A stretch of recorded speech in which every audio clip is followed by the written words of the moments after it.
ગઠબંધનની સરકાર બનાવવા જઈ રહી છે ભારતીય જનતા પાર્ટી, ત્યારે ચંદ્રબાબુ નાયડુએ કેવી કેવી શરતો સામે રાખી છે. 5 તો મંત્રી ખાતાઓ માંગ્યા છે, સ્પીકરની સીટ માગી છે, આટલું તો સમજ્યા આપણે.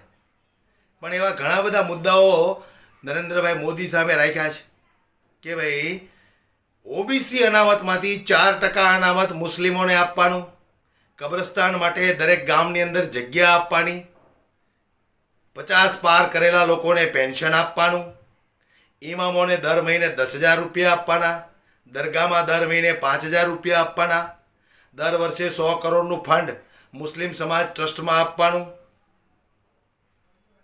અને જે લોકો હજમાં જાય એને 1 લાખ રૂપિયાની રોકડ રકમ આપવાની, અને બીજું કે 5 લાખ રૂપિયાની લોન વગર વ્યાજે આપવાની. બોલો જય સિયારામ. હવે શું કરવાનું? અંધભક્તો, તમને પૂછું છું, અત્યાર સુધી મુસ્લિમોનો વિરોધ કર્યો, હવે શું કરશો?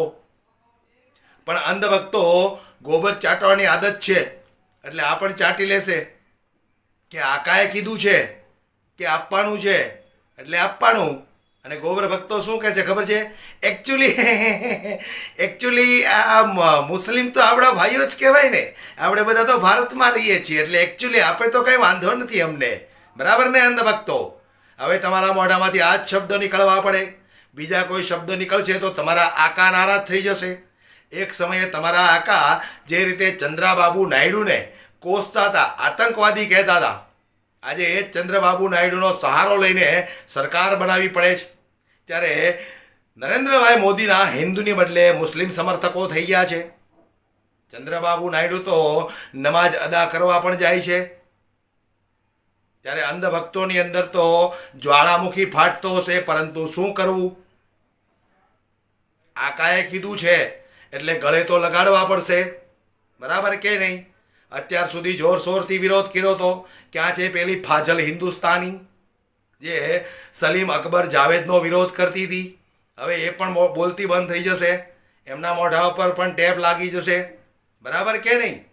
કારણ કે હિન્દુ મુસ્લિમની સરકાર બનવા જઈ રહી છે, તોલમોલની સરકાર બનવા જઈ રહી છે. શું કરવું? ગરજ પડે ત્યારે ગધેડાને બાપ કહેવો પડે છે, એવી કંઈક હાલત આ લોકોની પણ અત્યારે થઈ છે, બરાબર કે નહીં?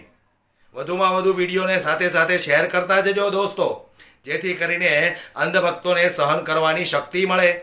આપણે તો ભગવાનને, અલ્લાહને એ જ દુઆ કરીએ કે ભાઈ અંધભક્તોને આ જે દ્રશ્યો જોવા મળે એ સહન કરવાની શક્તિ મળે. કારણ કે હવે તો ભગવાન, ઈશ્વર, અલ્લાહ તાલા બધું સાથે બોલવું પડશે, કારણ કે હિન્દુ મુસ્લિમની સરકાર ગઠબંધન કરીને બનવા જઈ રહી છે, બરાબર કે નહીં દોસ્તો? એટલે વિડીયોને ખૂબ શેર કરો, દરેક અંધભક્ત સુધી પહોંચાડો. વિચાર કરો તમે દોસ્તો, કેવા દિવસો આવ્યા નરેન્દ્ર બાબુના, જે 2047ની અંદર અમે આમ કરી નાખશું, તેમ કરી નાખશું, એ 2024માં જ પોદળો કરી ગયા. એને એમ થઈ ગયું કે ભાઈ આ વખતે તો અમે 400 પાર થઈ જશું, પરંતુ મૂર્ખ જનતા હતી, એમણે વોટ કર્યા. જે બુદ્ધિશાળી હતા એ લોકો ઓળખી ગયા કે આ લોકો ધર્મના નામે વેપાર કરવાવાળા છે, આ લોકોને વોટ આપી અને આપણા બાળકોના ભવિષ્ય ખરાબ ન કરાય, બરાબર કે નહીં? એટલે એવા લોકો જાગૃત થઈ ગયા, ખાસ કરીને અયોધ્યાવાસીઓ. જે જગ્યાએ રામનું મંદિર બનાવ્યું, રામલલ્લાની મૂર્તિ લાવ્યા, દંડવટો કર્યા, પ્રણામો કર્યા, અયોધ્યાની અંદર હજારો લોકોને બેઘર કર્યા, ત્યાર પછી એમનું પરિણામ નરેન્દ્રભાઈ ભોગવી રહ્યા છે. હવે અયોધ્યાવાસીઓને અંધભક્તો ગાળો દઈ રહ્યા છે. શરમ આવી જોઈએ તમને લોકોને, ડૂબી મરો.